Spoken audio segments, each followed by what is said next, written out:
Welcome to my humble little office. My name is R. Keith Andrews. I'm a spiritual guide and paranormal adept. The journey continues today on January 14th, 2023 at approximately 4:25 p.m. PST. Sorry, 4:23 p.m. Well, to say the least, I'm a little bit ahead of the game. But in all fairness, it's because I wanted to say thank you to a couple of people. Mr. L is already in the room with the gold, followed right shortly thereafter by Dawn. Nope, my apologies, by Doc. Still haven't got the other form up. So Doc, you've come in with the silver, and Carl, welcome aboard with the bronze.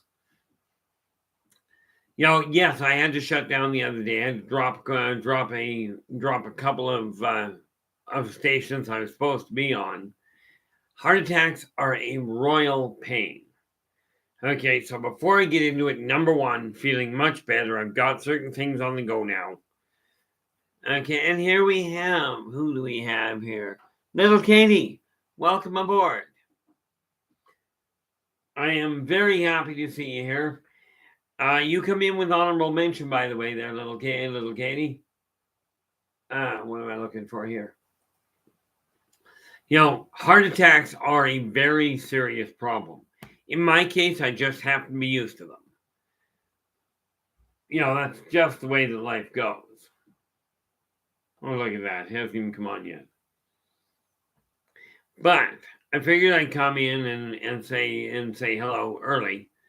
I'm still going to be running until 6:30, so we'll end up going a little overtime today.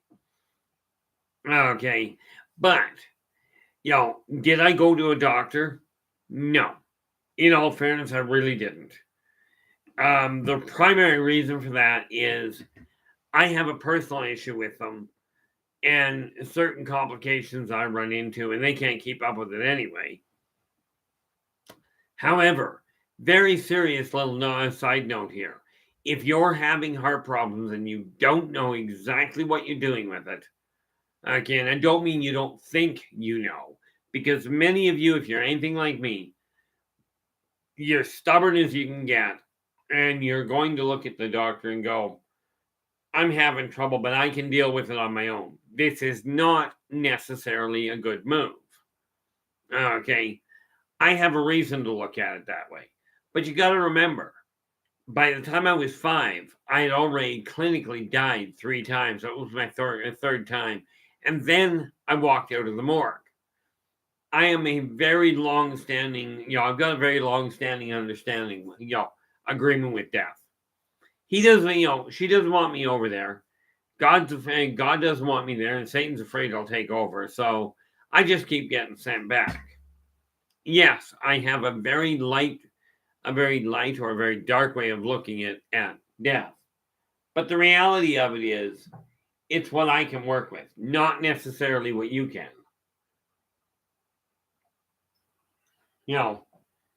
Do I rely on doctors? No, I personally do not. Are they a valuable thing? You bet. Okay, but there's a lot of reasons for that. Okay, let's see if this has come up so I actually don't have to struggle to see what I'm looking at. And we just refresh that and see what pops. It's going to be a bit, apparently, so that's okay. We'll just leave it sit for a bit. Now, that said, I am looking at a few things, and as you guys know, or at least as most of you know, okay, I will deal with, if you've got specific questions, absolutely post them in the chat room. I've only got the one chat room because I have enough trouble with technology, never mind trying to follow more of them. Okay, but remember to write your questions in all caps so I can find them. Sad to say, this is still a one-man show, and that's just the way that's going to work. Okay, now the reality of it is, from my standpoint, is I returned to this world for one primary purpose, and that is to remind everybody that working together, we can make this a better world for virtually everybody. There will be some of you that are not happy with the changes, absolutely. But I'm not here to convince you. I'm simply here to pass on a message. Now, I bill myself as a spiritual guide because the tools I offer you are the same tools I personally use. Okay, the philosophies of life I talk about are the exact same philosophies I personally live by, which is why I only follow 3 laws. Be true to yourself first. Do unto others as you desire them to do unto you. Energy out, energy in. Okay. Now, this is a very important aspect that you had that it would be wise to look at, because the reality is, if you take a look, if you take a look at the different laws that you follow, okay, and you compare them to the 3 that I follow, I am a firm believer that you will find that the laws that you follow all fit inside the 3 I follow. I only have to remember 3. Be true to yourself first. Do unto others as you desire them to do unto you. And energy out, energy in. Okay, now with this in mind, okay, I'm just going to wait to God the topic that I've mentioned, and that's what I was waiting for. YouTube finally caught up to me, and I've got my own screen coming up so I can actually read what's written.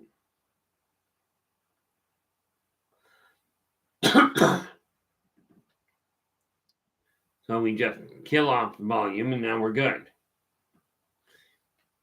Well, okay, now we're hung up.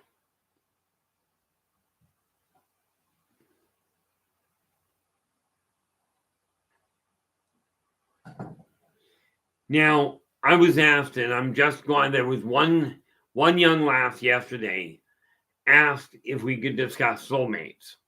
Okay, I'm just waiting for her to get on board before I start. Now, this is something I did the other day when YJ asked me if I could talk about, if we could talk about past lives. Okay, so absolutely, we are going to get to that. But like I said, I'm just giving Raven a moment to get here. Because I don't know about you, but if you're anything like me, schedules can be real screwy on occasion. Okay, one thing I will bring you up to speed on real quick. Okay, is my health went into a bit of a spin, but am I going to land on my feet? The answer is absolutely yes. Only in a manner of speaking there, little Katie. I've noticed a number of different channels I've gone through. Little Katie was just asking if there are trophies. And it was just something I picked up from a number of different sites I've been on, and a lot of different sports that I've looked at or that I've talked to people about. I am not a sports fan myself. Okay, but do I have a problem with sports? Certainly, I can't participate in them. Except pool, I can play sort of. Okay, I'm not really. I don't leave the house, and I don't have a pool table here, so it's really not that much of an involvement. But this seems to have been something that I've noticed a few different sites dealing with. So I figured it wasn't going to kill anybody. And if it does, well, that's a shame. Hope that's not the way it works. But I do have to say that, well, I don't have to. If you look at the top of the chat room, okay, in the list of different websites I've got up there, different YouTube channels, I just added a spare one.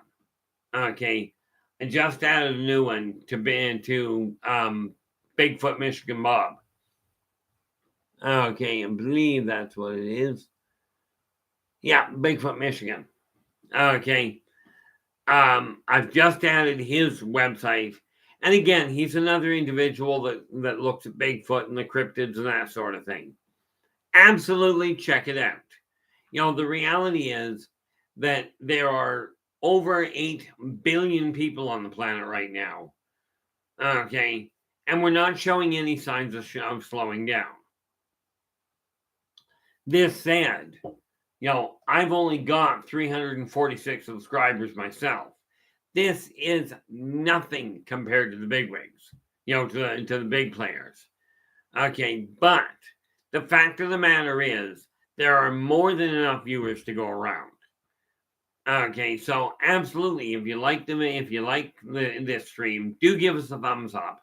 And do remember, if you would become so kind as to hit that little subscribe button down in the right corner, that would be really appreciated, because I'm aiming to hit, and this is the only issue around it for me, I'm aiming to hit 1,000 subscribers by the end of the year. Now, we'll see what happens. But in order for me to do that, I'm going to require your assistance. Now, I've got a couple of things on the go. Okay. As you guys know, I just got forced into early retirement in a sense in the middle of December. Okay. So I am now taking a look at the company I've been sitting on, my company, Inner Voice Enterprises, since 2007. So I am starting to push on that. I am going to continue with these, okay, with the videos. I am going to continue with consulting. Okay, and if you're interested in the consulting side, be it personal or business, there's any number of links. There's a whole list of ways of getting a hold of me below this video. Okay, contact me and I will be happy to explain it. But today we are looking at things in a little different fashion. Okay. That said, I will continue publishing the books. Okay. As well as I am now in the groundwork level of getting my own publishing company moving properly. Where, yes, you as individuals, if you've got a poem, if you've got a book that you'd like printed, okay, I'm not going to turn people down because the books aren't good enough. That's not my concern. Okay. It will be done on a case-by-case basis so that I can look at it and go, okay, this is what it's going to cost me to print it. Therefore, this is what it's going to cost you for me to print it. I will tack on a price over top of it. Okay. I will tack on a price because I'm not going to do this for nothing. Okay. For free. The reality of it is this. Okay. There are those of you that'll go, well, if you're building this big company, you're going to have to incorporate to protect yourself. No, I'm not incorporating, because my understanding is the moment you incorporate, you've got to have a board of directors who can subsequently and very summarily fire you from your own company. I'm not taking that chance. Okay, will I have a board of advisors? Absolutely. But the nice part of advisors is you go, what do you think? They go, this is what I think. You go, I don't want to hear it. Go away. Okay.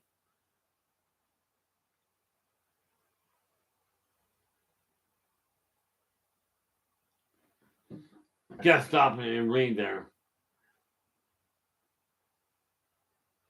Okay, not entirely certain why there, but that's okay.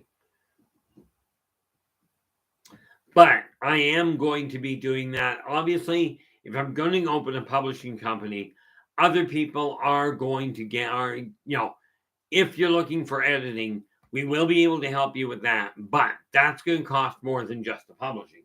I will not be marketing for people aside from putting the book on my own website. Okay, other than that, not going to happen. I'm not going to guarantee I'm going to push the book. As a matter of fact, I'll pretty much guarantee I won't bother. But with that in mind, probably should check this and this is what's called 20/20 hindsight. It's not going to change what I'm doing. I'm just taking a look to see in my email here, what did we end up with?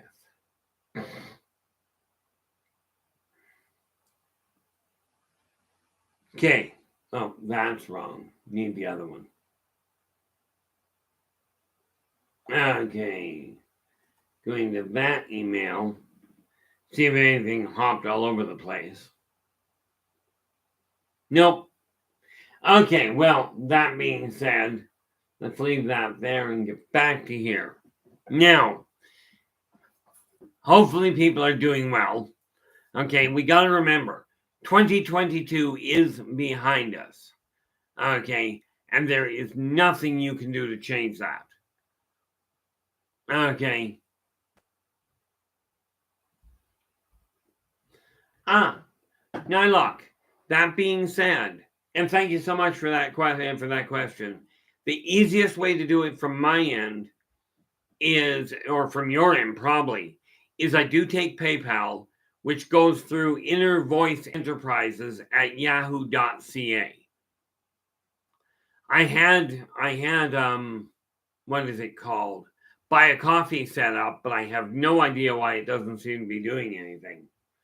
But that said, I'll have to look into that. Mr. L, glad you could rejoin us. Chad, welcome aboard.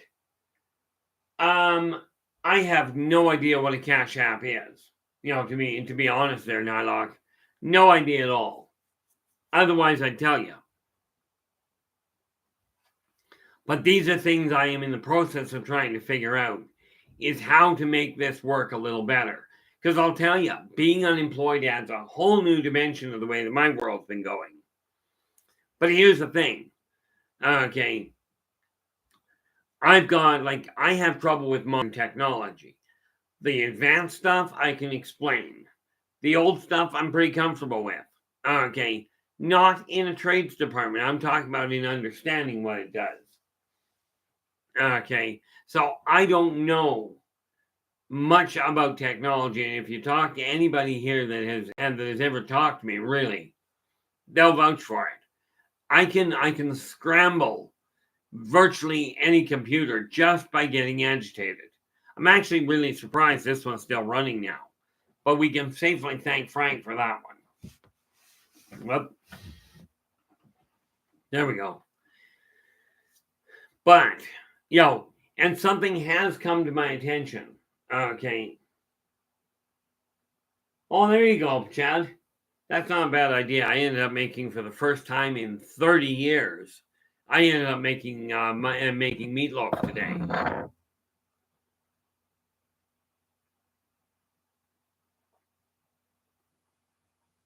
Before anybody jumps on it, that's just apple juice.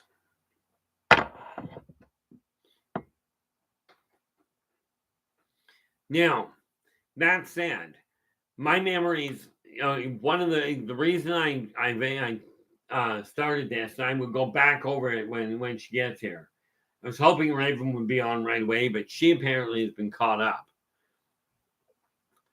But in my opinion, it wasn't as moist as I would have liked. I may have cooked it too long. I may have, I may not have had enough food, I think I cooked it a little long. I know the temperature was right, but I haven't cooked myself, aside from stir fries and that sort of thing.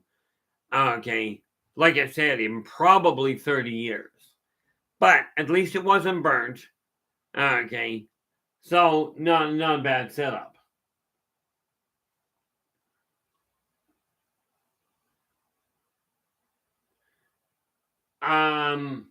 I think you've got a misspelling here, Nylock. Because what you've got is, have you ever put ghee and honey in your coffee? Unless ghee is something that you're aware of that I have no idea. That being said, do I put honey in my coffee? No. Okay. It's not that I don't like honey. I like honey, but I put that in my tea if I've got a sore throat. I'll put that, ginger, and what is it now?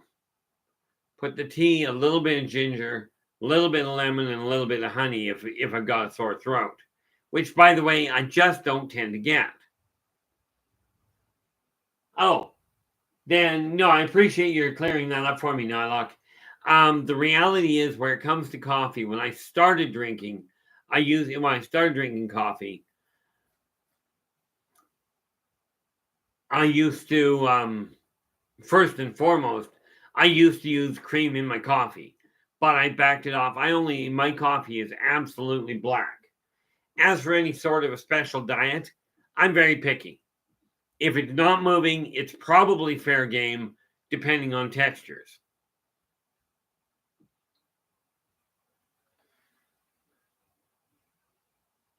You know, from my standpoint, I'm just, my nephew asked me one day, he goes, Uncle Keith, why is it that so many people are so concerned about their health? They go to exercise all the time. They are always watching their diet. They're always taking care of, taking supplements and what have you. He goes, every time I turn around, they end up in the hospital.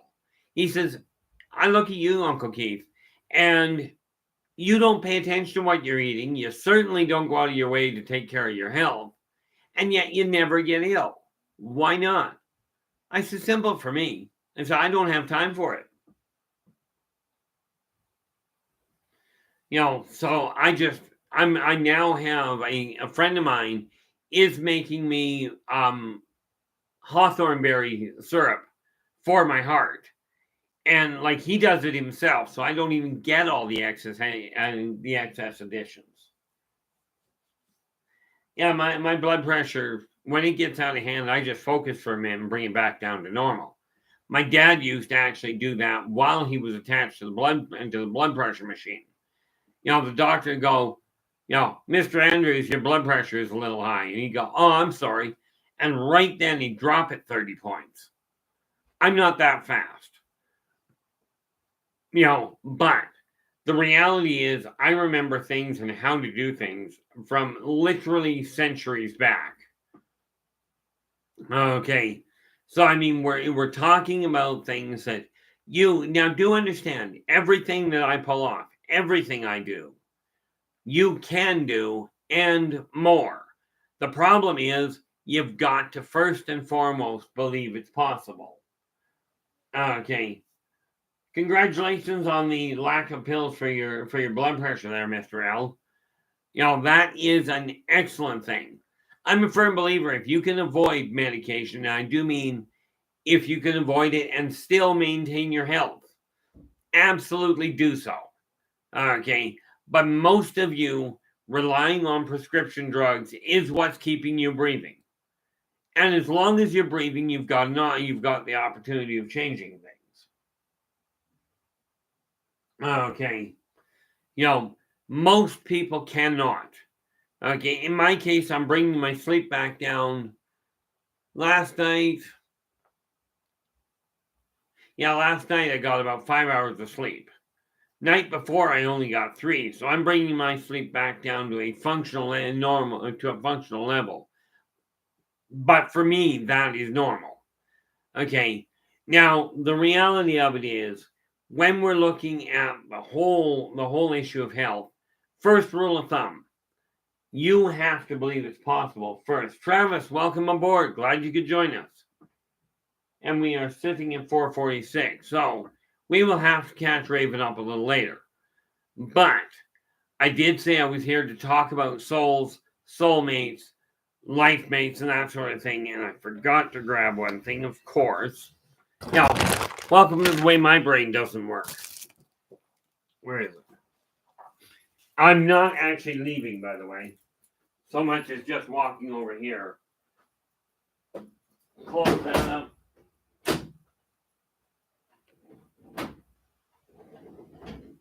Oh, that's what counts. Sure, go to close that one. I do not like it when things do that. There we go. I don't know what that is. What I'm looking for here is something very simple. This little issue here. And this one. Because I'll tell you, trying to explain this without being able to show you something is going to be a royal pain. Is that what I want? That is what I wanted. Okay. Raven, you just got here. We were just about to get started. I actually haven't done anything regarding soulmates. I was just looking at it going, no, we were getting on. We'll have to catch up. But I'm so happy you got here because I'm literally just getting started on the soul issue, on the soulmate issue.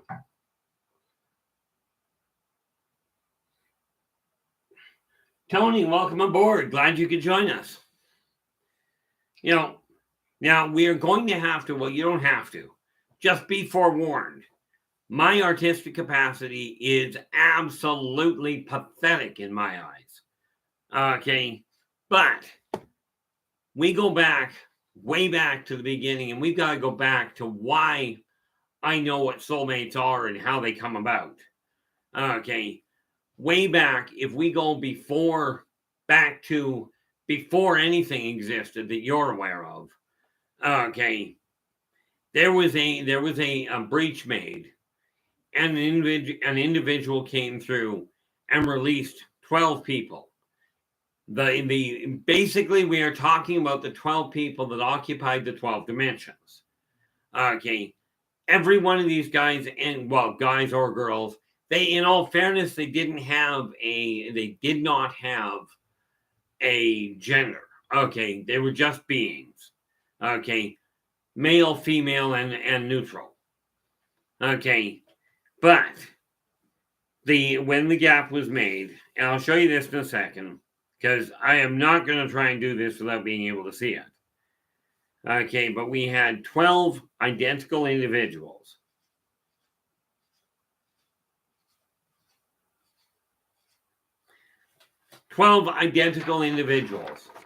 Came through. Okay, came through again, an opening that was gifted to them. Only 12. Each one went to one of the different dimensions. Now, this brings us back to this issue this brings us back to this concept of different dimensions about, Earth is rising from the third dimension to the fifth. That is not going to happen. The fifth dimension exists, but mankind will never get to it. Not as humans are known today. Okay. Now, each one of these 12 went to their own dimension. Okay, after they got the basic instructions. When they got there, they divided. Okay, now let's just see if we can do this right. Like I said, art, not my strongest suit. I pulled a C+ in high school, and that was where it ended. So, we take each individual, and the first one, okay, this is just the first soul. And I'm only talking about the third dimension. The same thing happened in all of the others. You have your first soul that got through. Okay. Now, when the first soul got through,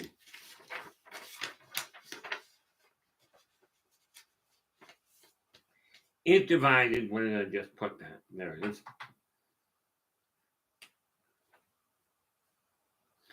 It divided into two identical souls. Absolutely identical. Okay. This is the soulmate. This is your soulmate. Is these two here. Okay. These two identical. When you get to that point, now let's understand something. There is only one soulmate for each individual. Just one. Okay. There are many, and there are literally all kinds of life mate possibilities. Okay, Shadow, glad you could join us. Did your son manage to join us today, or is he off tied in, working on other little projects? Okay.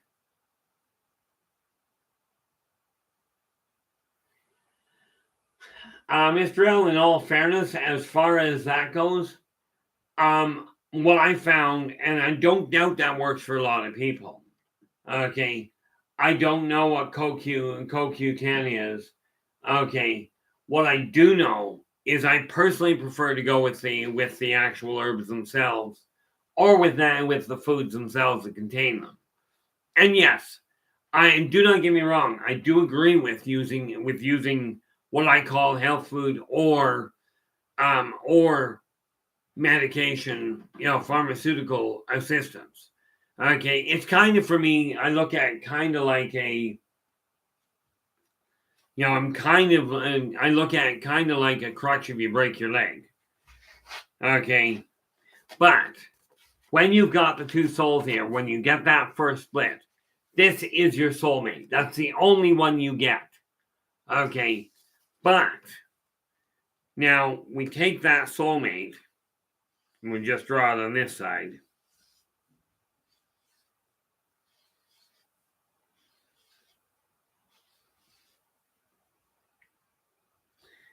Just doing a very poor rendition of art.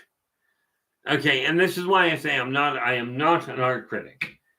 Okay, but you take these two, which are your first soulmate. Okay, this one and this one here and this one. Those two are soulmates, but you'll notice these two because these guys split into two. So you've got the original here splits again. Okay, and now what you've got is when you take these two, because this splits into two parts. And now these two are the soulmates that create this one. Hopefully this is making sense, but I'm not betting my life on it. Okay, so they split off. And now we have the two soulmates themselves that have split into two. Okay, so here, I'll do it this way. We go 1, 1, 2, 2. Okay, so by doing that, you'll notice this one is marked 1. This is the same one. But this, okay, 1 and 2 are soulmates, but they will split. Okay, and you now have another 2 here. You've got this one and their soulmate is here. But number 1 and the blank on number 2 side, that is one of your twin flames. Okay, well, that is your twin flame. When you look at this blank and number 2, that's your twin flame there. Okay, these are not soulmates. Okay, they are your twin flame. So you again, as the saying goes, okay, we're not talking about multiple twin flames. You only have one twin flame, hence the term twin. But basically, they're sort of what you would consider cousins. Okay. Now, I'm going to add just a little bit more. Let's grab this other one because this is just going to get crowded. So we just go this way.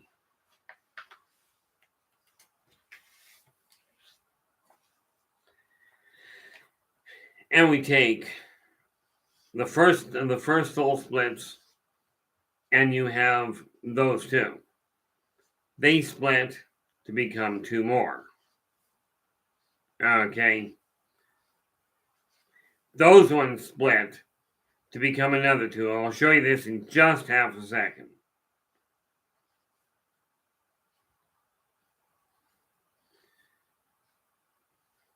Now you'll understand why, at least I think you'll understand.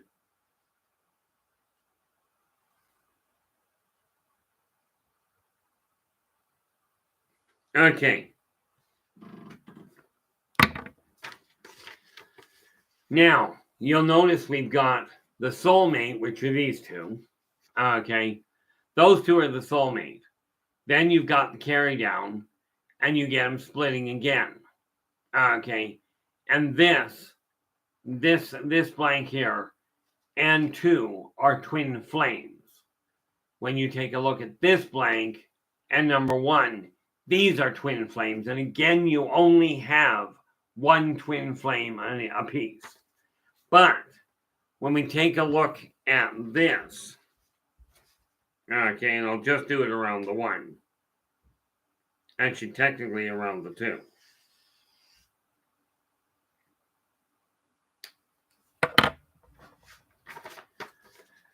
Your soul family is, you start with the soul itself, and everything that breaks down below it is your soul family. So you can have a huge soul family. Okay. An absolutely bizarrely sized one. That is an extremely complicated question, but easy enough to answer. Raven has just asked, where are we here? Yeah, Raven just asked, who gifted the 12 beings with the opportunity to go to the dimensions? The only name I ever recall knowing him by is, and I'll use the term him simply because him, her, them, it, I'm just not going to use that long of a term for it. So I'm just going to go with the word him because I'm lazy. Okay. But the one that opened the door, I only knew him as the prime originator. Now, I know I've got memories from before that time. And he, I had a conversation with him one day, not too terribly long ago. And he literally told me he is not the original. He is simply the one that opened up this form of reality and this batch of 12 dimensions. Okay, but I only knew him as the prime originator because he was the one that opened it first and gave the original 12 time to get through and fulfill that side of things.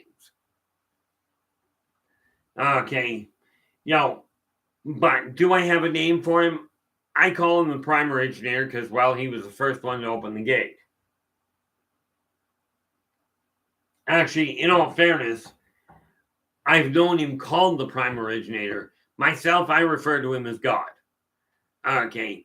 Do I know there were more before him? Absolutely. And quite frankly, he told me as much. And bear in mind, I'm not here to convince anybody. This is just the way I've come to understand it, which is why I mentioned that this is a different perspective on soulmate, on the connection between soulmates. Okay. Most people, in all fairness, Shadow, most people do not ever meet their soulmate. Okay. Many people mistake a life mate for a soulmate, and the difference is this. A life mate is a person. In all fairness, Raven, no. I'll get back to that question in just 5 seconds. The life mate is one of the many options you have to find somebody to settle this lifetime with and to grow old and drop dead. Okay, that's what a life mate is for. Okay, and that is still an extremely important part of evolution. Now, the prime originator did not create the 12. Okay, when I first remembered this maneuver, I thought that was what he had done, but he didn't. All he did was open a door for more of his people, more of the people in his neighborhood, that he already knew, to come through and embark on a very big, very long project. Okay. This is where, when the door opened, this is why it looked like all of a sudden there was light without any stars. Because the light came from an already extant reality. Okay. So the 12 ushered through, and it was limited to 12, so that each could run their own dimension. But they are completely isolated. Okay. Third dimensional entities, as in you, will not evolve to the fifth dimension. Once you have remembered your entirety, your past lives, the different connections, the equalities, the differentiating factors, once you have completely remembered yourself, okay, you will return to the Great Hub, or you've got access to return to the Great Hub. At that point, you will have the ability to go to the other dimensions.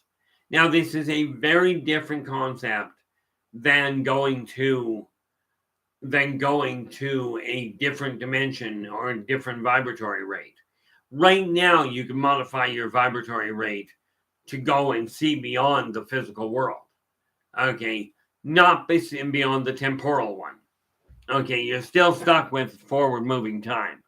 And that's one that we'll have to deal with later.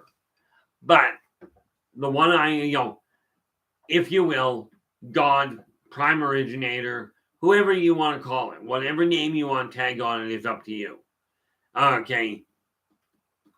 Did they create the original 12 from here? No. But they did facilitate the transition. Okay. And along with that, what ended up happening was because of the fact that they wanted to create all of this, they just continued breaking down. Now, where is... Oh, I've got that right here. I'm sitting in front of a computer going, where's my calculator?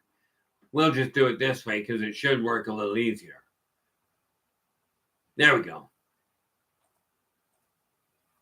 So we start off with 1, breaks into 10. So it's always done in 12 banks. So we go 12 times 12. 3, 4, 5, 6, 7, 8, 9, 10, 11, 100,000, million, billion, trillion. So at a bare minimum, okay, and this is way too small, but it started off when the original 12 came through. They subdivided 12 times on this same tree that I was showing you. Okay, they subdivided 12 times, split 12 times, if you will, resulting in 205,379,379,072 identical souls, capable of everything, but all of them looking to reconnect with their own soulmate. The answer there, Tony, in charge of is a little overstated. But yes, each of the 12 dimensions has one primary originator, if you will. Okay, one soul that did the division and created everything around you. Okay, in the third dimension, you guys on the whole call him God or call him Source or any number of things. And I don't know how many different terms there are, but they all mean essentially the same thing. The reason I say it's not exactly in charge is because the one thing that was absolutely adamant upon the beginning of it all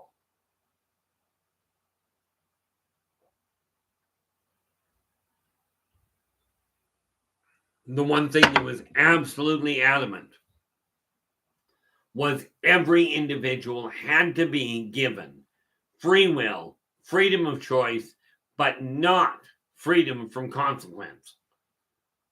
Okay, some of this went really nicely, some went really badly. But every individual, yourselves included, okay, have that same creative capacity that what you would call God has. And I mean, quite frankly, if you follow that line, okay, you have the capacity to create your own reality. But what you got to remember is in the third dimension, you're up against everybody else fighting to do the same sort of thing for their own terms. Okay, now I can tell you from what I've seen repeatedly over the centuries. Okay, well, in all fairness, in my case, it goes way beyond centuries. What you call a Big Bang is what I call a flip because of the way it was showing me how it works. Okay, so when you look at the initial 12, they split into, each of those split into, and basically you've got that cellular division that scientists have come to understand. What they haven't come to understand is all of reality is dealt the same way. Okay, all of the spirits, everything you know that is living, and much of what you don't know is living, all have a soul. Now this brings us back to that question that somebody else asked about, do androids who are built, do AIs have a soul?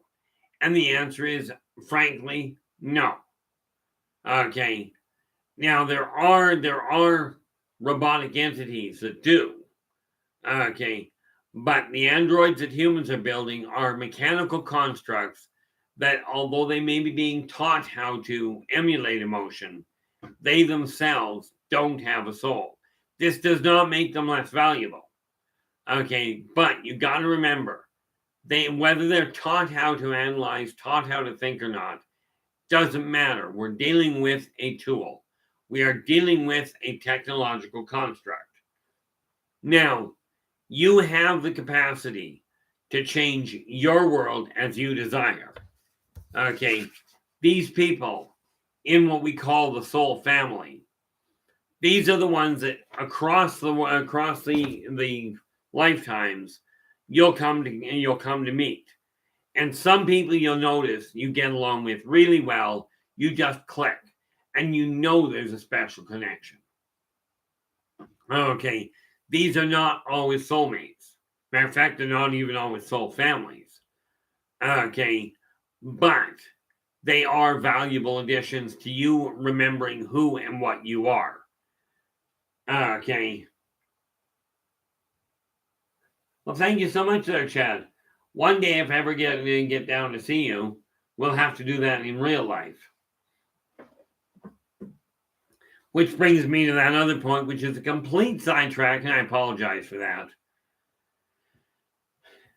The angels that are operating in this world that you guys have heard about coming to Earth, they are from the third dimension.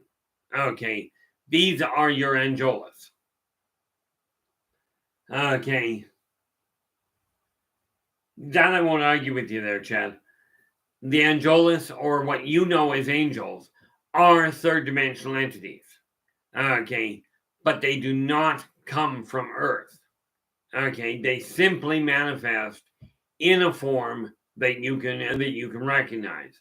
Yes, they are humanoid. I've already got pictures of them set up for Races of the World's second printing. Okay, so I've already got that in motion. It's going to be a bit. Looks like I was hoping to have it out early this year, but due to the length of time and the money involved to get things done properly, and I refuse to race through things, it's going to take, well, I've got, where is it here? Not that one.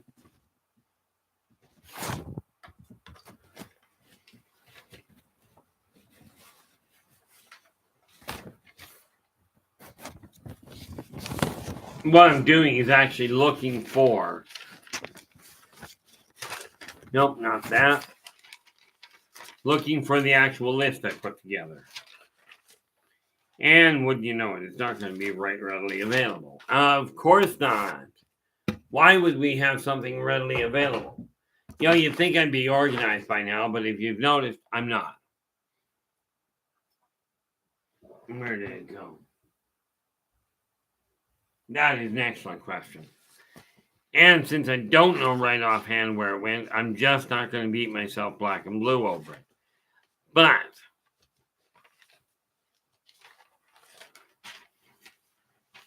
that's the list of things I'm looking at.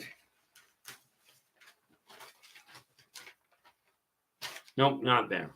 Okay, so we won't worry about that. In any event, when you take a look at how this all came together, now I do my best there.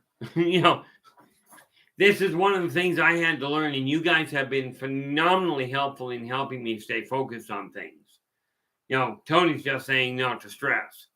You know, I do that all on my own. But what I have come to understand is this.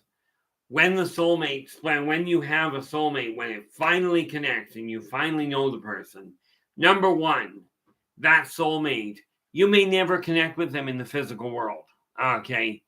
But what happens is when both of the corporeal hosts, the corporeal vehicles of a given soulmate, when both parties pass, okay, those soulmates literally reconnect and combine, much like what you would see with a soap bubble. it connects. If they don't blow up, they combine to make a larger bubble. Okay. And thereby evolving into a higher entity. Now, you always know, well, always, it's easy to tell when somebody is evolving beyond the norm. Okay, because all of a sudden, what will happen if everything's been going fine? Okay, sooner or later you'll twig and you go, wait a minute, this isn't adding up. Okay, the idea of prejudice, of treating people differently than each other. Yes, you treat individuals different than you treat other people. Absolutely. But you will eventually evolve to the point where you will not look at people and go, you're of lesser value because you don't agree with what I'm saying. Okay. And this is why I tell people, I'm not here to convince you. I'm here to tell you, if society stays on the path it's currently on, we are in serious, serious trouble. Okay. This path has been followed multiple times. Okay. I mean, just to name a few, you take a look at Rome, there's a good example. Joe, glad you could make it. Welcome aboard. When we're taking a look at soulmates, when we're taking a look at the whole idea of soul family, or, if you want, you can throw star seeds in there with it. Do understand the thing with a star seed is not that they are something above and beyond people. Okay, star seeds more often than not are people that recall at least one lifetime living off of Earth as another race in another location. Okay, and therefore they look at this world going, this isn't where I belong. Saint, welcome aboard. Glad you could join us. Okay, star seeds quite often will end up looking at the world they're living in now, in this world, in the third dimension, going, I just can't connect to it. It doesn't make sense. Now, there is a very, very, very big difference between a starseed and an indigo child. An indigo child is a child that when they are born into this world, they know what they're going to be doing. Okay, they absolutely have a calling that they can feel right from the get-go. Okay, for me, it was funny, and I should have twigged to it originally. Okay, but slow learner, tendency of putting things off. The day I was born, I ended up finding out I could talk to the dead. That was fun.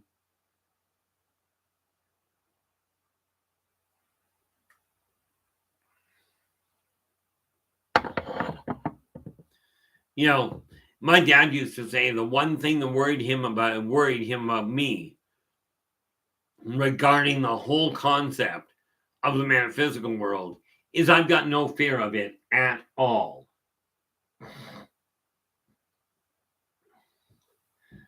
There are a couple of reasons for that. Now, Chad's just asking, why did the builders of the Great Pyramids build them in orientation that matches Orion's belt? Are we from that star system? No. Number one, why they did it was because the communication lines that they were working with. Understand, take a look at the hieroglyphs. Not only are they a language unto themselves, but they are a very complex part of, and I do mean they are only part of, a communication line grid. Okay. And much like we put satellites in orbit around Earth in geosynchronous orbit, the people that put the pyramids together and many of the other sites put them together to align properly for long distance communication. And before anybody jumps on that, mankind is not looking on the right wavelength. Okay, that would be the reason they haven't picked this up yet. They'll get to it. As I've told people, you'll catch up sooner or later. Okay, crop circles have much the same purpose. You see how when I'm talking about things, when I say it is all connected, I literally mean the whole 9 yards of it.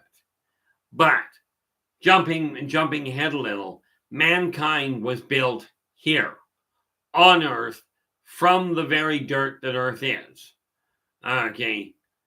This is mankind's origin point. What is a little miscued is the Garden of Eden was not over in Europe alone. The Garden of Eden was the entire planet. Okay, so if you want to know where the Garden of Eden is, just look at your feet. Okay, odds are you're very close to it at this point.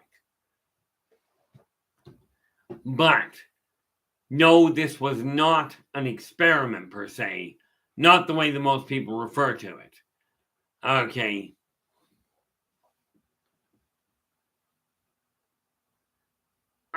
Only in passing there, Saint. I really don't know many of the people that of the so-called bigwigs or the real, mainstream people. I really did not get to meet any of them. I've been reclusive most of my life, the last 10 years heavily.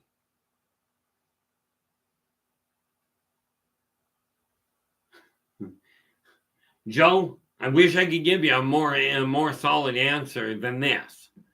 In your heart, really open that door and go, I've already found her. I've found my soulmate. I've found my life mate who I can live with. Okay, and literally in your heart, send out that feeling that it's right there. You will know her when you find her. Okay, but do understand this is probably not your soulmate you're going to be drawing, but a solid life mate. And on this world, you look at the life mate first. Well, look at girlfriend, boyfriend, whatever. Okay, but your long range on this life, on this planet, this lifetime, is to find a life mate, somebody with whom you can look for. It's not somebody you can't live without. You're looking for somebody that you choose, that you do not desire. In correction, let's put that the other way. You're not looking for somebody to live with. You're looking for somebody you don't desire to live without. Somebody with whom you can share a single roof and, raise as many people or have as many people under said roof, in one house. Okay. This was the purpose of having Earth built in the first place, was so that people could exist, so that spirits could experience existence on a physical plane with very limited senses, shared in a family unit, as in shared with one person, one other entity. No definition of gender, no definition of race, or nationality. Just two individuals under one roof that have enough commonalities between them to really enjoy time together. Okay. Now, that said, it literally boils down to knowing you'll find somebody. And quite often you get to that point where you go, I'm never going to find anybody. The reality is 3 days before I met my other half, I'd reached a point and went, I've had it looking for people. I'm done. 3 days later, my current walked into my life and dropped a bombshell and a half on my lap. Okay. So you literally get one other thing that you can do, Joe, that really helps. And it was a tool that I personally used. I've talked to you guys about it before. But you take literally a sheet of paper, okay, or a computer screen. It doesn't matter. But what you're doing is you list off all the qualities of the individual that you feel would make a perfect partner. Now, do understand, oftentimes it's easier to identify what you don't desire in a partner than it is to identify what you do desire. Okay. In other words, in my case, I'm not tolerating an alcoholic. I don't desire an alcoholic. I don't desire a drug addict. I was both. Okay. I don't want to live with that. So I just wrote it out and went, nope, they don't have this. Okay. For me, I specified very definitively that I was looking for a female. Okay. Now, I've seen people use this same tool and forget to specify the gender. I'm telling you, it's a bad idea to miss the gender. Because I ran into one person in particular that used this tool, did not specify the gender. They found a perfect, absolutely perfect match. Problem. They were looking for a female. They didn't specify it. The person they ran into was a male. Eris, welcome aboard. And you are absolutely, absolutely correct. Every child born, and I mean every child, no matter what the race, no matter what the species, okay, every single one is born fully empathic. Okay, many with extra gifts. The biggest problem that we run into, okay, is that as people grow older, as you age, we are taught to ignore the metaphysical. You're taught that, number one, especially in guys' cases, keep your feelings to yourself. Don't let anybody see you cry. I'm telling you, tears are not a sign of weakness. I mean, I personally refuse to cry, but it's not because of the fact that I figure it's a weak point. It's because of the fact that the acid in my system is literally so high that if I actually permit myself to cry, I'll leave burn marks down the length of my face. My heart already hurts at that point. I don't need the acid burns. Okay, but putting that list together, the most involved I saw was a millionaire put a list together. And he had a full 100 things on his list. At the bottom of the list, he literally wrote, like what he did was and this is how you know he was a multimillionaire. He took a national ad out across the United States, a full page ad, and listed all of the qualities he was seeking. Okay. And he said that at the top of it, looking for a wife. If you don't match each and every one of these qualities, don't call me. Okay, he ended up married. Okay, myself, I put a list together of 50 things, 50.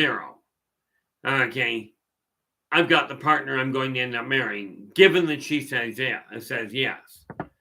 Okay, there's part of me that still looks at it and goes, when I get around to actually asking her, which is waiting for her to get up here. Okay, she still has the right to say no. So am I still bracing for that? You bet.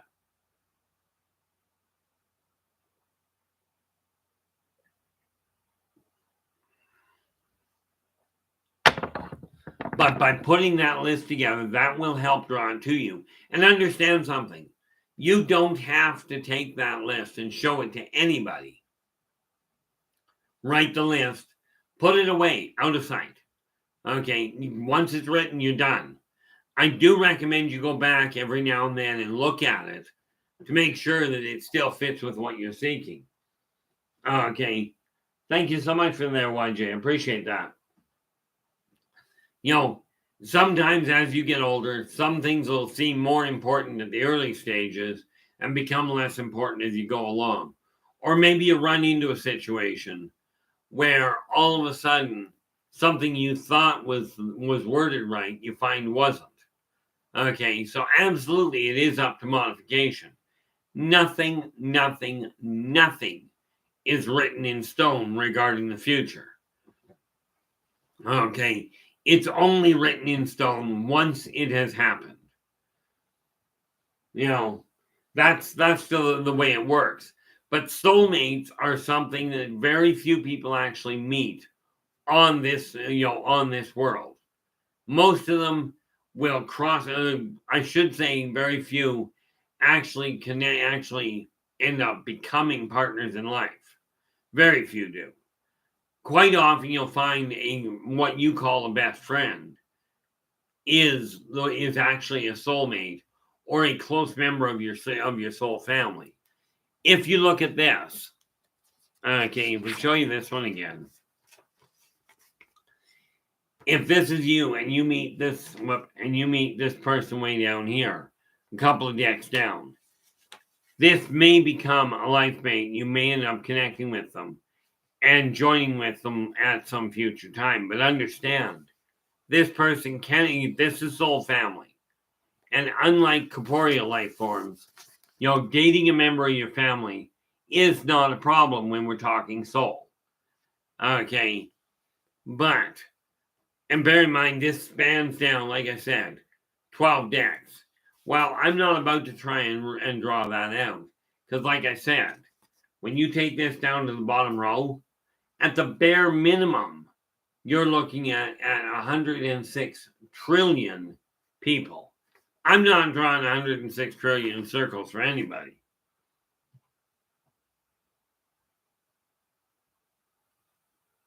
Joe, I'm gonna pop that little bubble. I cannot tell you how many people especially males, that I have literally had to say, look, you're hurting, cry. It's not a sign of weakness. Okay. In all fairness, you can look at it as a sign of strength. But if you're hurting, okay, holding it in is only going to cause more pain. Okay. If you've got the strength of self that you can let yourself cry in public, it's not a cry for help. Oh, come give me a hand. Do not buy, and I know a lot of people will. Okay. Do your best not to hold yourself back from crying if you feel that is what you'd like to do. Okay. Like I said, I avoid it myself because I don't need the burn marks. Okay. But you would be amazed how many males I've had to tell it's okay to cry. Okay. For that matter, it's a staggering similarity of the number of women I've had to talk to and go, stating your opinion is not a sign of being a grump. There are other words for that many people use. I'm just not going there. Okay. But as you find as you connect, as you come to know yourself more and more, what ends up happening is you'll start to realize that your feelings are just as valuable. It's just another more method of communication.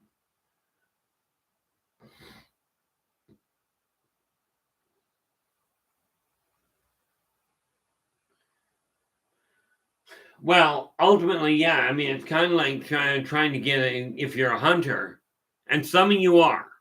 If you're a hunter and you've got a bloodhound that's trying to track something, keeping it on a tight leash is going to slow things down. Okay, so once you've got your intention there, once you've got it focused what you're aiming at, when we talk about letting it go, that does not mean ignore it. This means simply let it start to grow of its own accord. If you've got a tree, got a plant, and you desire the thing to grow, you give it a little bit of fertilizer, you give it a little bit of water, and you let it do its thing. Okay, same thing happens for you. Now we call it remembering because if you look at this picture, okay, we have the individual splitting and splitting again and again, and you get the picture. Okay, remembering is pulling all of that back up into the primary. Okay, so hopefully this is making sense. I keep looking at it going, even for me, this is a weird setup. Nikki, how you doing? Glad you could join us. Well, and they say it's better late than never. Well, I will tell you this: there are times when that does not apply.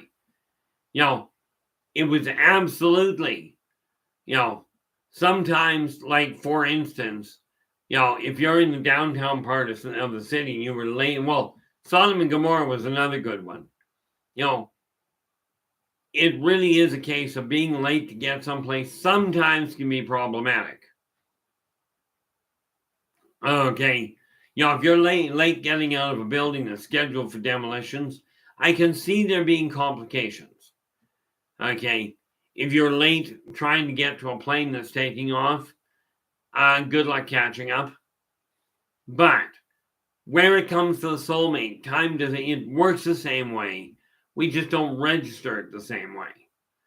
Okay. But then you got to remember that I'm aware of, there are at least 6 different calendars in 6 different countries in existence right now regarding today. Okay. So when we're talking about the life of soulmate, the life of soul families, this sort of thing, it's a much more complex situation.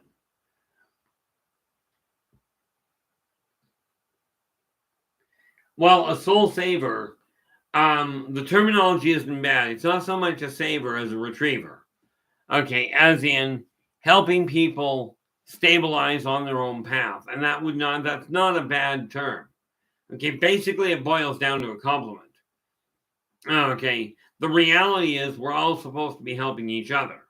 But when you use the term a soul saver or a soul retriever, what you're talking about is helping somebody get back on the path that is right for them without you holding judgment over what path they're on. Okay, what you do, what you are, according to what you were told, what you're here to do is help people get reoriented with the path they're on and make sure they're following the one that they desire to be following. Okay. This is where it gets to be a little entertaining. Of course, the important factor there, when I take a look at that, when I take a look at that there, Saint, when you look at that, what we have is not so much a question of is it a good term for them to use, but do you feel that is the path you're on? And no, you don't actually have to answer that here. Quite frankly, you don't have to answer anything for me. Yeah, this is remarkable. Raven, just point blank, great topic to pick because it seems to be working quite nicely.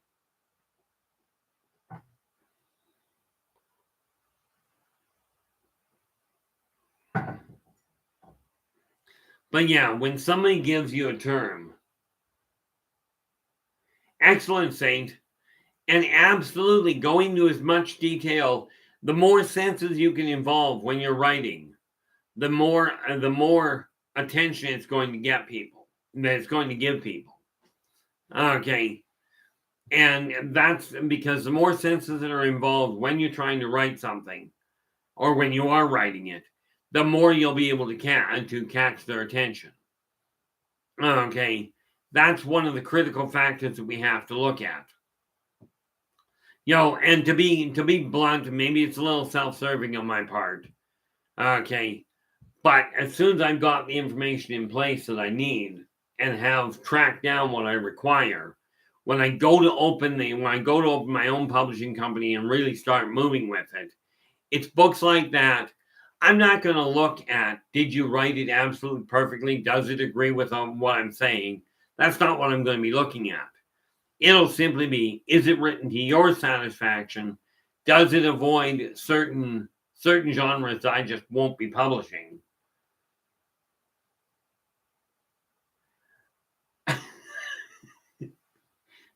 Yeah, you notice that, Joe. Most of the women you fall that you meet in the graveyard, most of the poor things are already dead, and they make for lousy conversationalists unless you have to be an active medium.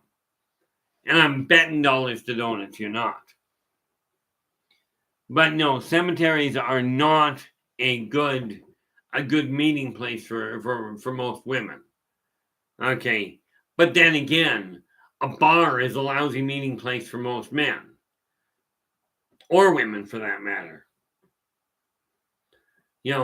But I will tell you this, if you can find a woman in the graveyard that likes you and you guys can hit it off, you will not have a problem finding nice quiet places for a picnic. Okay. And just for people's edification, the people that are sleeping in the graveyard don't care if you sit on their gravestone. If you sit on their gravestone or their grave site. It's kind of like somebody being on your roof.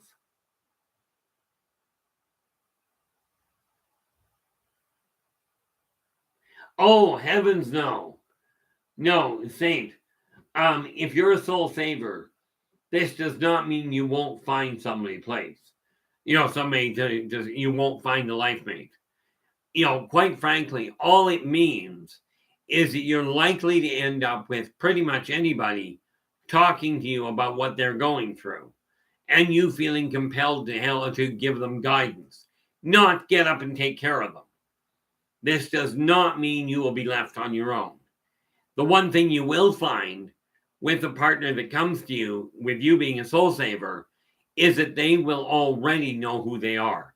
They won't be coming to you in any sort of a professional capacity. Okay, in all likelihood, unless they happen to be your mechanic. Okay, but it absolutely does not mean that you'll be on your own. I'm an absolute firm believer that there is somebody out there for everybody. Okay, and rest assured, if I can find somebody that can handle me and my quirks, rest assured you're not going to have a big problem with it. But where the catch is you've got to believe one little detail.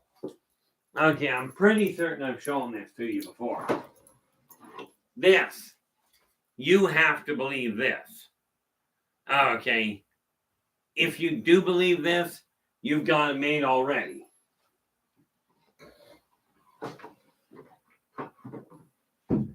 Because those 4 words, I am worth it, are the 4 most powerful words in any language I've come across regarding self-esteem, self-worth, self-motivation.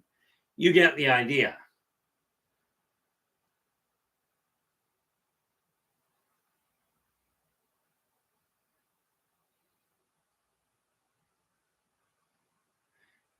Well, you cannot complain about that there, Saint.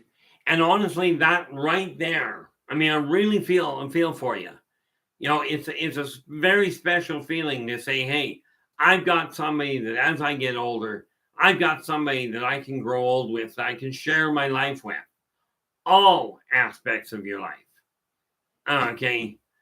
I had a girlfriend at one point that literally could not handle either the UFO or the metaphysical side of my life. Net result, we didn't survive as a couple. Excellent, Saint. The nice part about it is that this one, you said you honestly feel she's the one. That would make her, in my experience, you start off with that being a potential life mate.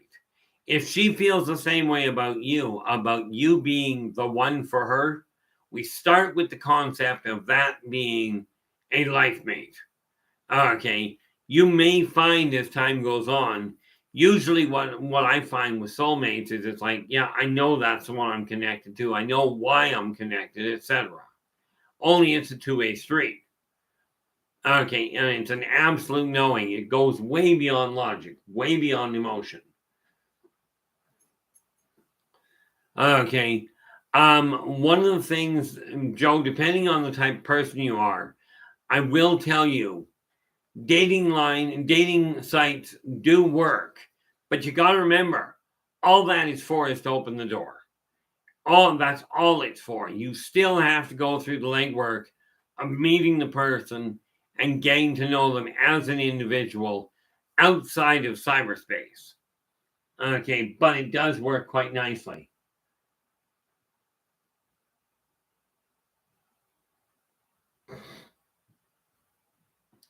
Think about it and think about this, YJ. Let me ask you.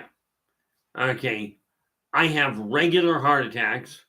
Okay, I have regular abductions, and my metaphysical world is just bizarre. The house I live in, things go missing in regularly and show up in places that make no sense. Okay, now somebody found me and asked if I figured that we could make a go of it. Okay, now if somebody can find me and ask that, then quite frankly, there is no functional reason why you can't have the same thing happen for you.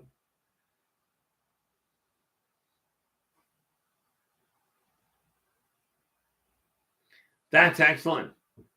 You just can't complain too much about that there, Saint.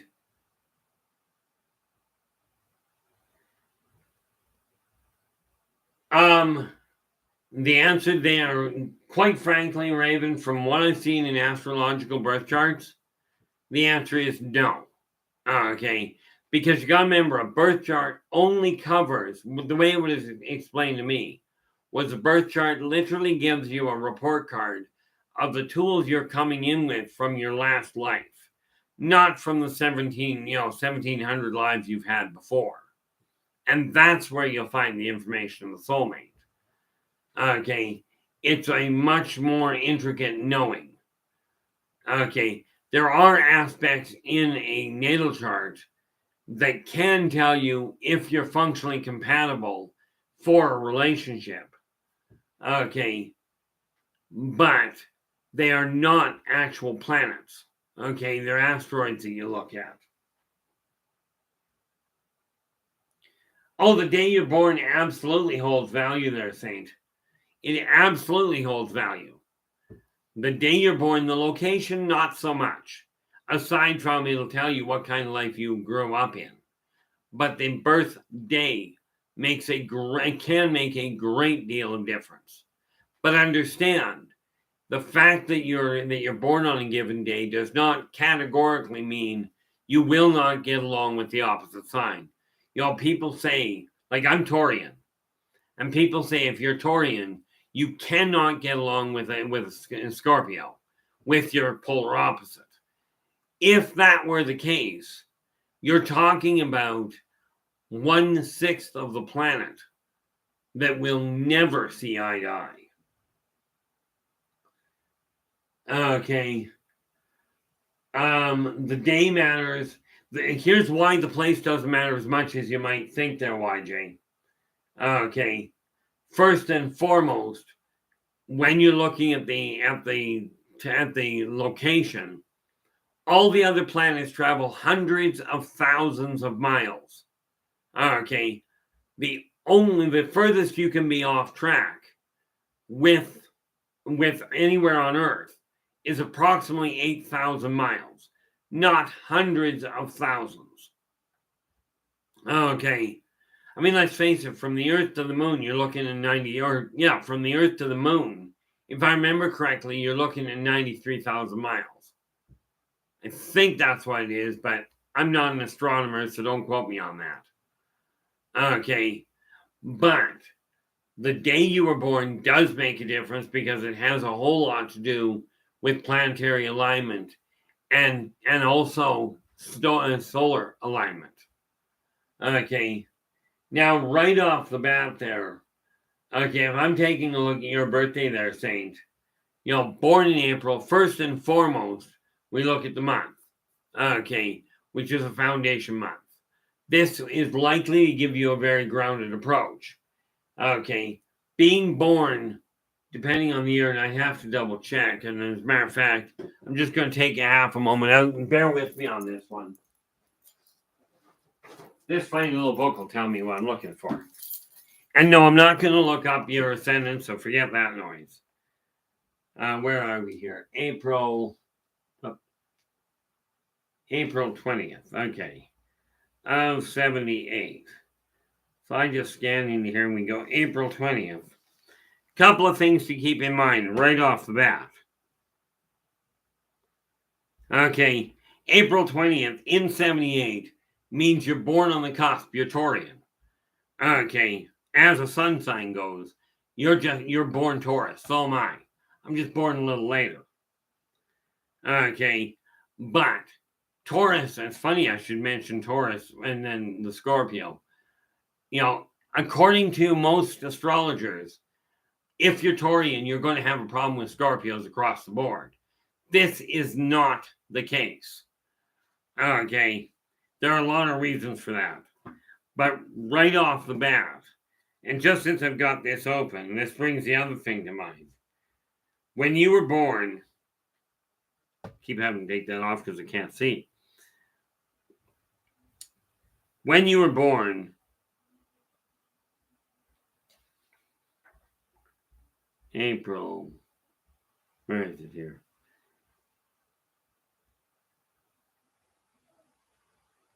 Could not have been that direct that long. Well, I guess technically it could have been. Okay.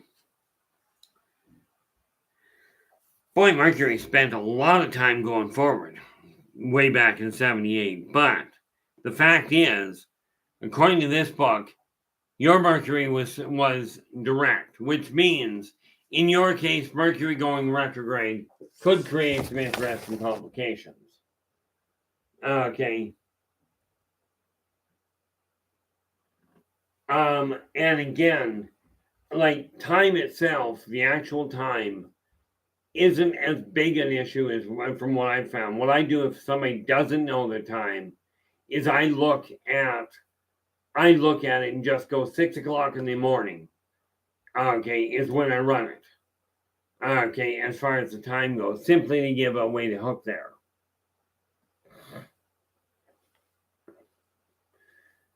I'm going to throw a little bit of a wrench in there for you, Raven. Okay, one thing I found with the ascendant is everybody I've spoken to, and this is going way down a sideline track.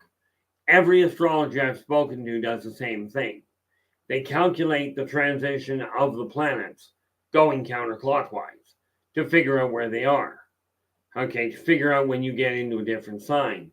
Problem is, if you're the other side of it is the junction between the houses goes the other direction. Okay, meaning much as it will take you 30 degrees to get through the house, you're only going to take 15 to get through the sign. And there is a very big difference between your sign, your Mercury being in Aries and your Mercury being in Taurus. Okay, and if that's the method you're using, your ascendant may be calculated out as much as 4 signs offline. Okay, it can make one massive difference. But a lot of people use that method. Okay, but you are right. Okay, see, like in many ways, but the rising sign could be an interesting complication.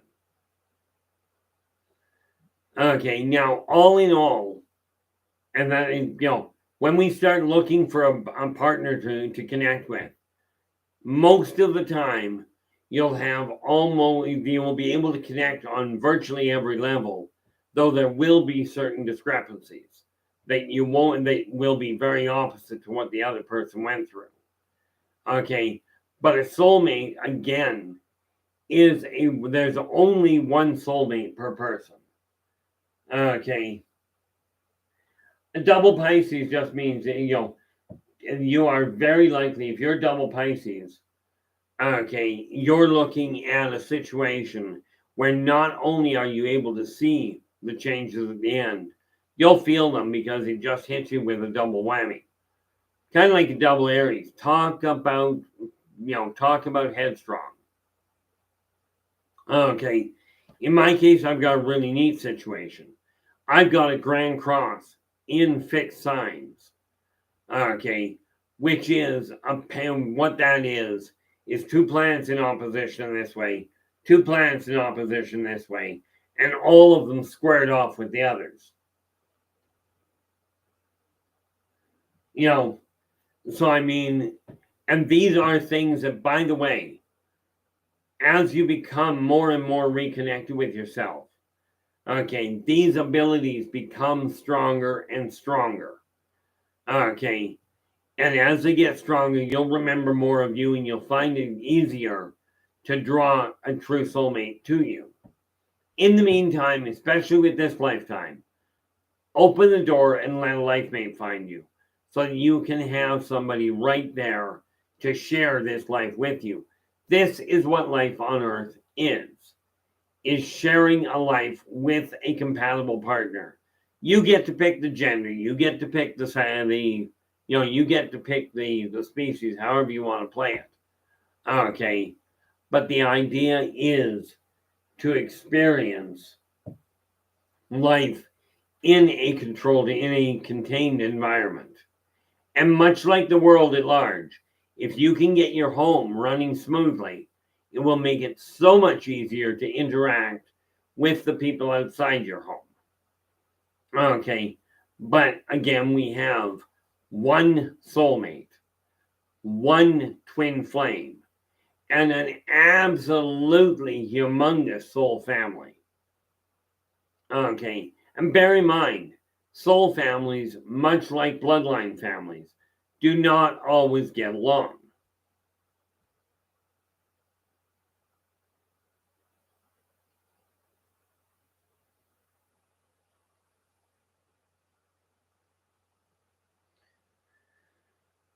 It can be, the reality of it is, if you take a look, the other thing that you want to look at, especially if you're looking at your chart, okay, that may give you an idea of what you're looking for, is something called the galactic center.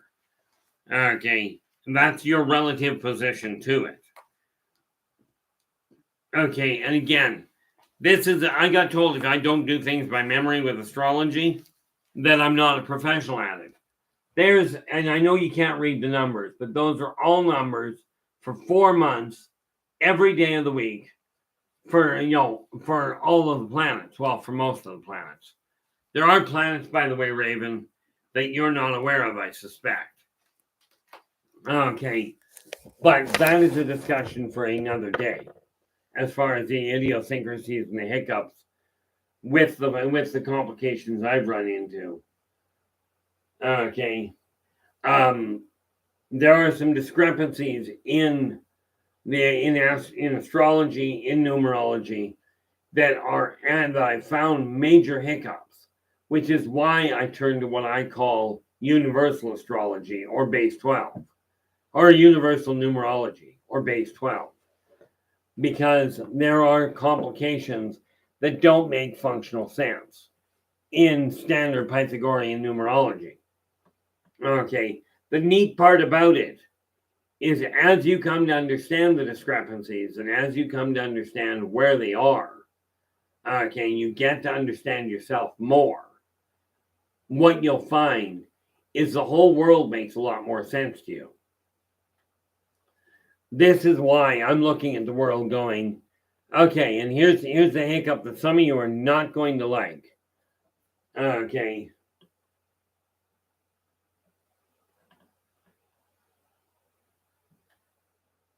One of the things that I'm going to be asked sooner or later, because of complications with what I know is coming for finances, my trip to Vegas, unless something bizarre happens, is going to be a bit of a hiccup. Because all of a sudden, what I've got to do in order to make that trip is, it's going to cost me about $3,000 to make that trip. And frankly, as it stands right now, with what I was just talking to my brother about the family estate that's coming clear, it may well come clear after that. If it doesn't, the odds of my making the trip, whether or not the COVID and the travel barriers, which according to what Dave was saying on a week ago Friday, those travel barriers seem to be gone the way of the dodo bird. Okay, but the $3,000 is going to be a problem, because right now I don't have an income, and the limited money that I do have does not facilitate that kind of a trip. Okay, so it's just going to have to sit that way.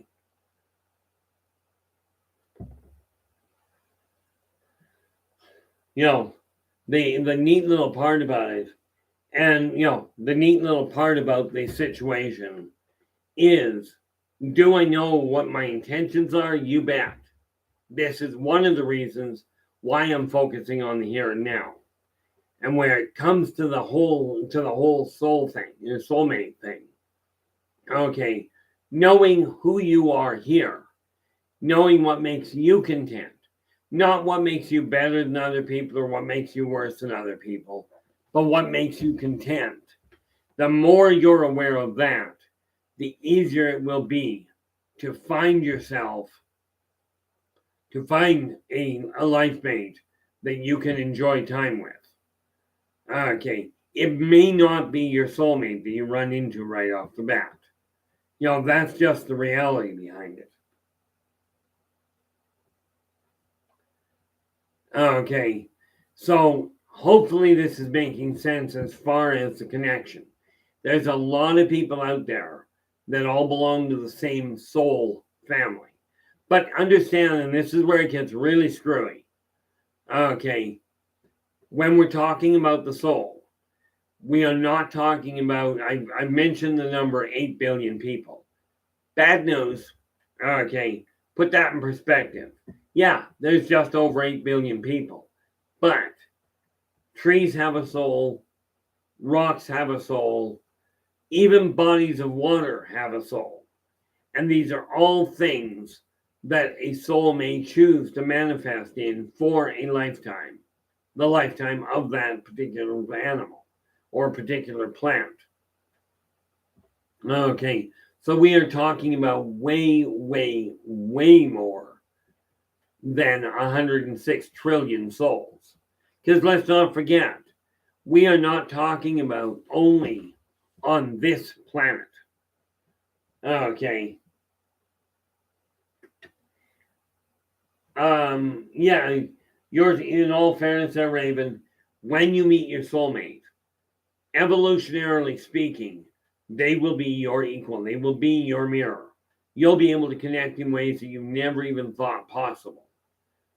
Okay, but do understand the one thing the soulmates have in abundance is patience. If you happen to be, let's say, married to a person that is a life mate, and your soulmate comes in, you may not connect in a relationship way with said soulmate. But when both you and the soulmate pass away, you now know where each other are. When the corporeal body passes away for both of you, that's when your souls will find each other and reconnect.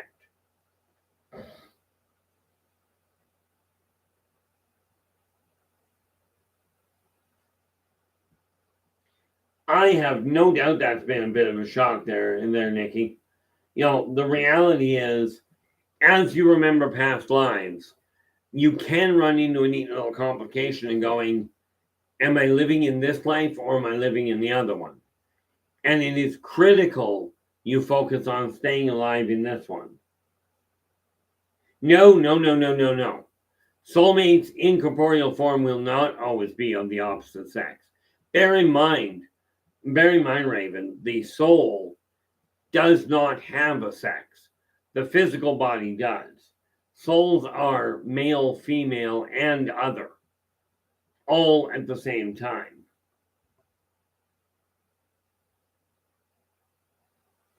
Actually, Joe, ultimately, that's how it worked for me with this one.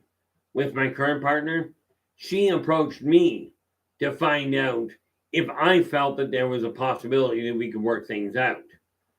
Now, as it turns out, she confided in me that she fully expected me to go, no, not going to happen. Thanks, it's flattering, but go away. And there is a reason for that. Understand, there is an age gap between myself and my other half, but she's the one that asked whether or not I felt that we could make a go of it. Okay. And thus far, almost 2.5 years. Well, in all fairness, we're in January. Yeah, just about 2.5 years. And we have not had a single argument. Okay. We come from two very different worlds, but we have not had one single argument. Okay. No, it's just been a straight fight right from the get-go. No.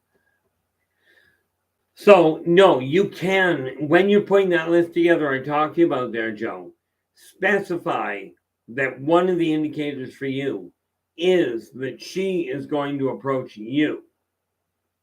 Okay, that she is going to bridge that gap. Okay, that will help you determine if this is the right one, because it's a pretty blatant one.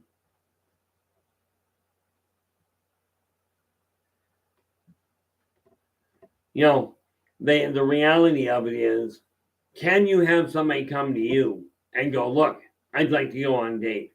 Certainly.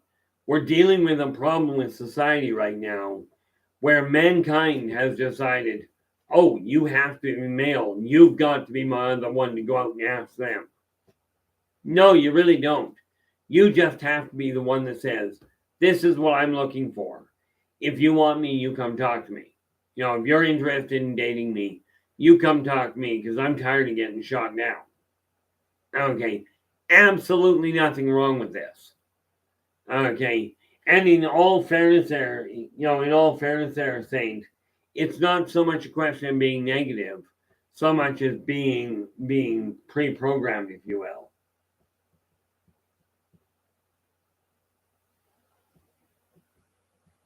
Oh, that's and Eris, I do agree with you. Somebody comes up and goes, "You're meant for me." I agree that is an absolute red flag because the moment that happens, number one, I jump right to there is no meant to, there is no supposed to. You were given free will. You were given freedom of choice. Therefore, there cannot be a meant to, which is somebody else saying, "This is what you're going to do." But somebody asking if it is possible you guys could work something out. This is simply somebody going out on a limb and saying, hey, I'm interested. When I was going to school, especially in my early school years, as in at that point your grade 8, grade 9 years, if somebody was, or grade 7, if somebody was interested, what they would do is say is just in passing, go, I'm going to be at such and such a location. I hope to see you there. Okay. If the person was interested, they'd go to that location. It was an old trick that people used all the time. In my case, I didn't tell anybody where I was going to be. Of course, in my case, I didn't want anybody around me.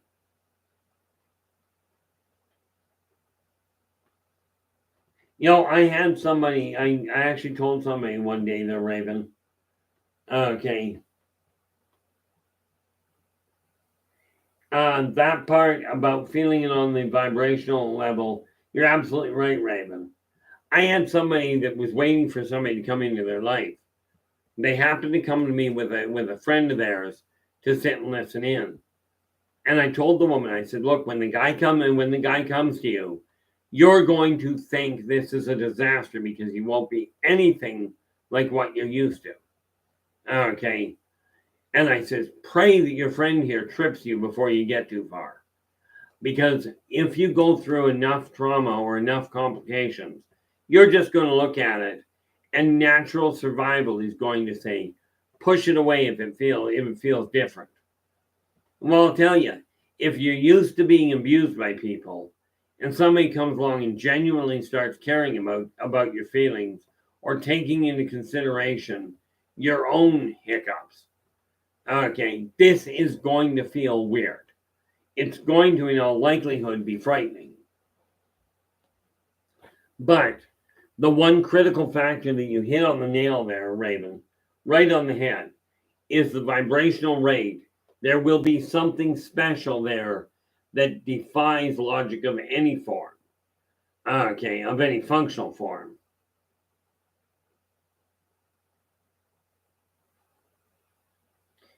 Ultimately, Eris, it does tend to work that way.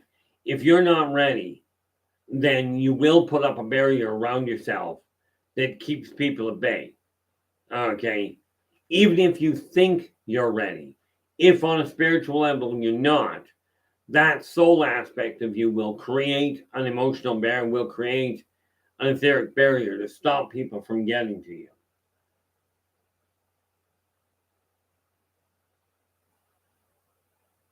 There is nothing wrong with that, Chad. I mean, we could take that into some pretty twisted perspectives. But, the reality is, I used to have a bumper sticker that went, the more people I meet, the more I like my cats. I don't have any cats, but I'm still extremely reclusive. Okay, that's just the reality behind it. But I will tell you, going down to the SPCA to pick up an adult animal, gives them a shot at having a decent life for the last years of their life. Obviously, if you're picking up an adult, they won't be around as long as if you pick up a pup. But they will appreciate it.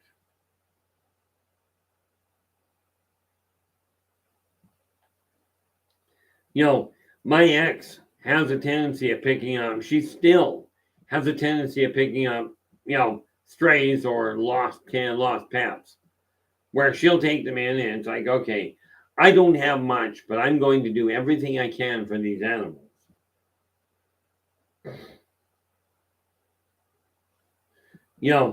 And this is just one of these things when we're dealing with soulmates, soul families, twin flames, it's something that feels right. And I know some people who have found the twin flame isn't even human. Yeah,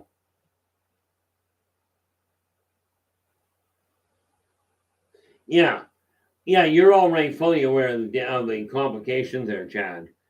And this means, obviously, if you pick up an adult, you know you've only got a limited time. So enjoy as much time as you can. Okay. You just have to know this is what you're getting into. Just like if you're picking a life partner, it's best to know what you're walking into, where the boundaries are, what kinds of hiccups. I mean, the one thing many people forget to ask about adult pets from the SPCA or Humane Society, doesn't matter, is find out as much as you can about any potential health problems that they're likely to have. Okay, or any past ones. And that's not always possible. Absolutely, Raven.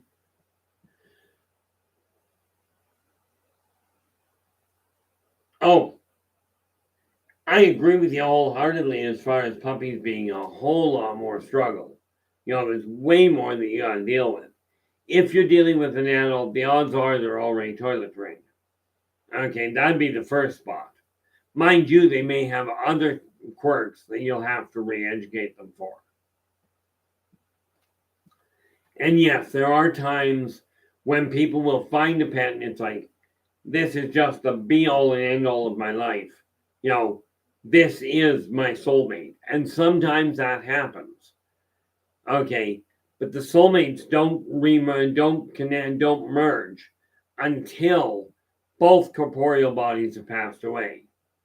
Okay, the good news is if one passes away first, they will usually sit around waiting for the soulmate to come. That tends to fit the right reason there, Eris. Eris is just saying if it didn't break your heart when you lose them, you did it for the wrong reason in the first place. Okay, now I have become, from my standpoint, I've got some very big goals in mind. Okay, and one of them is, and that's what I like about this group, is the conversations and what I see jumping between the people here is absolutely remarkable. Okay, so I mean we are looking at a core group here that absolutely can take this message and pass it on and show other people by example how to actually start building a better world.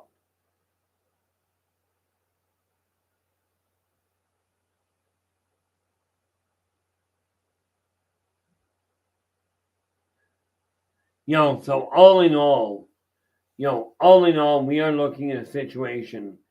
Every single living entity I know of is searching for their soulmate.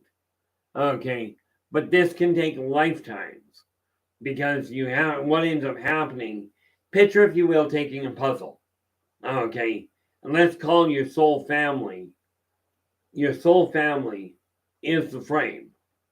Okay, so you take a look at them. You know it's a soul family because they've all got a flat edge.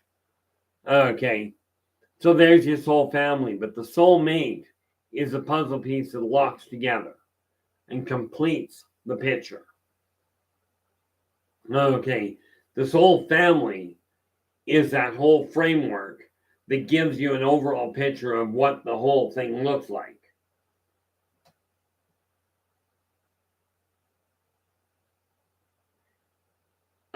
Essentially, you just hit the nail on the head.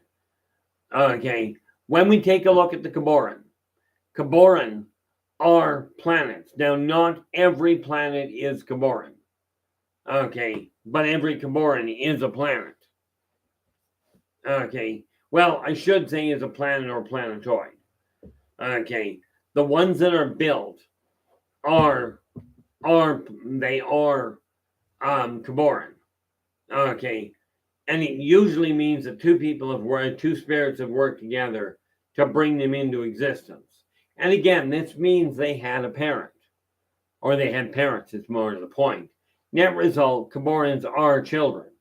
When you're looking at other things that happen in the astronomical world, or in the astronomy world, okay, some planets are formed simply because dust collects and eventually forms a solid rock. Most of the time when you get something like this, life never evolves.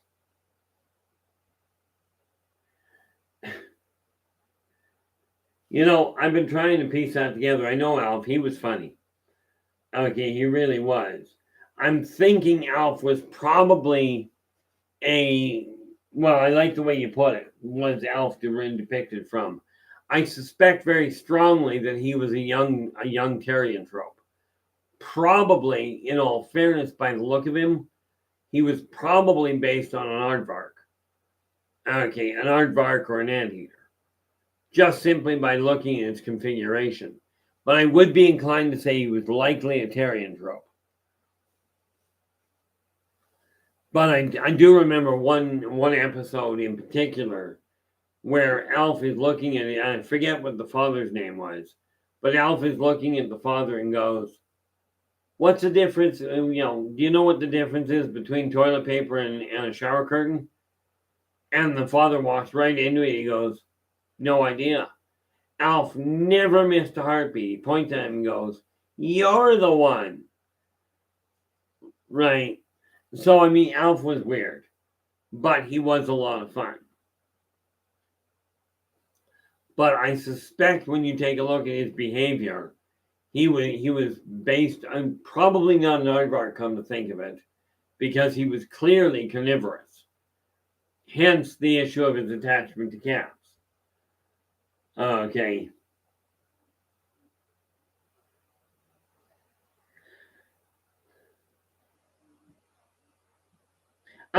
Thank you so much. I appreciate that, Robert. Yeah, Willie Tanner being the father.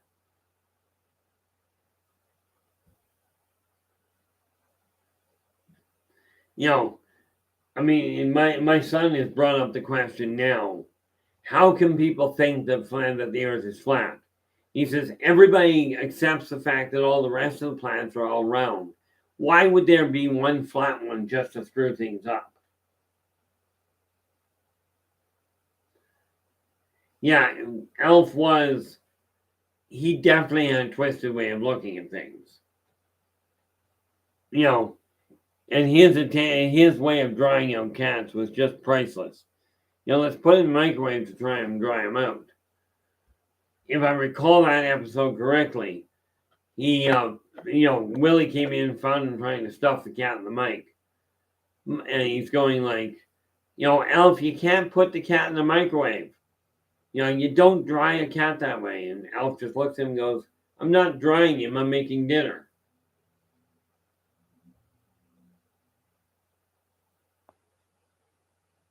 Oh, yeah, you will find all kinds of people there, Nikki. All kinds of people that believe some of the bizarrest things. Okay.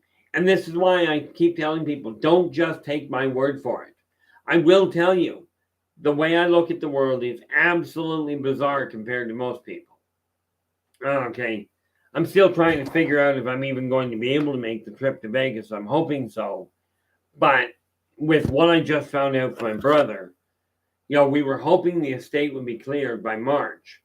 The reality is it may not be for another year. And with that in mind, I won't have the funding to make the trip. It's just one of those things I sort of have to, holy mackerel. I just glanced up at the numbers. We actually have 20 in the room right now, which is absolutely amazing from my standpoint. Raven, nice choice on the topic. Very nicely done. Glad we followed through with it. Again, people, if you've got a topic you would like me to deal with, absolutely bring it to my attention. So far, both of the ideas that have come on, that have been brought to my attention, the one by YJ bringing the whole issue of past lives to light, and this one regarding and brought forth by Raven, bringing the issue of soulmates to life, to light, is an absolute bonus. Soulmates are one of these things. If you think about it, scientists have actually proven, and I don't know how they managed to time it, that when you take a body, after you account for gaseous discharge, liquid drop, etc., when a person dies, they have 2 ounces that are not accounted for. Okay, now when you take that into consideration, they look at it and go, we don't know what it is. That 2 ounces is the soul, or if you will, the driver of your vehicle. Spirit guides are very real. Oh, I see. Okay, you're asking that to be brought into a for another topic, and that one absolutely. But yeah, where are we here? Today is Saturday, so it seems to work because I've got a list of things that I can deal with. But frankly, as I've warned you guys, I will deal with what shows up in the chat rooms based on what people ask for or the questions people ask much more readily than just talking about what I'm looking at. Because frankly, it works better. Come here. So with that in mind, Saint, well, where are we? You're the one asking. Okay, therefore I'm going to ask you the same question I ask other people. Are you going to be able to show up tomorrow? As in for Sunday night. Okay. Yeah, I've actually mentioned that. I'm glad you like that. I've mentioned that to my ex-wife. She's actually the one that got it for me. Saint, with that in mind, we will just mark that in right now. And tomorrow, when we come back on, okay, we will deal in depth with spirit guides and the connections between them, where they come from, why they're here, how to figure out who yours are. And yes, that does include the idea of animal guides, what the so-called First Nations call their animal spirits or their animal totems. Okay, but we will deal with that tomorrow. Is Sunday. As a matter of fact, why don't I do that this way? I'm going to go over here to my heart calendar and see if I can avoid breaking my neck. Tomorrow is, oh, wait a minute. Yeah, today's Saturday, tomorrow's Sunday. So we go over here and we go spirit guides. That is now marked in. Let's see. Today we are dealing with today we were dealing with soulmates. And yesterday we were dealing with past lives. So I have now marked it in here, okay, on my calendar that tells me what topic is coming up. Okay, so that's how that works.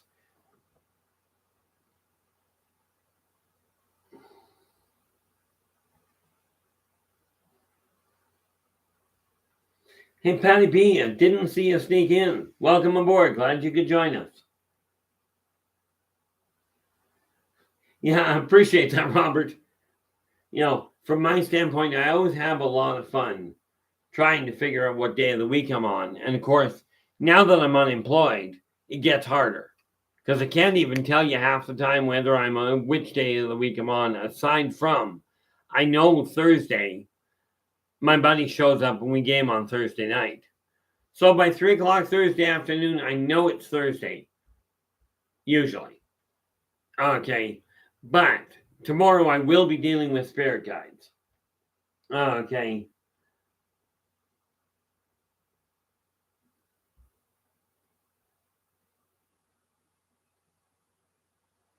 Yeah, man, you got to remember one thing there, Raven, about the almanac you've got. Okay. In the last 5 years, there has been a massive growth or a massive increase in the variety of races that are showing up. There's a lot of new races that are starting to come here because what's happening is mankind is getting closer to that flip point where they either start unifying or they blow themselves back to the Stone Age. Okay, from a xenosocioeconomic standpoint, this is an extremely exciting period. Okay, a very exciting period for people.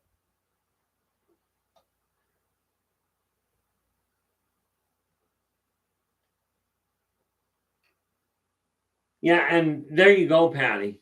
Right there. You know right off the bat that's where it is. And that soul and that soulmate or soul twin, same idea. Okay. That other half of yours, when both you and he physically pass away, this is when the two of you reconnect. Okay.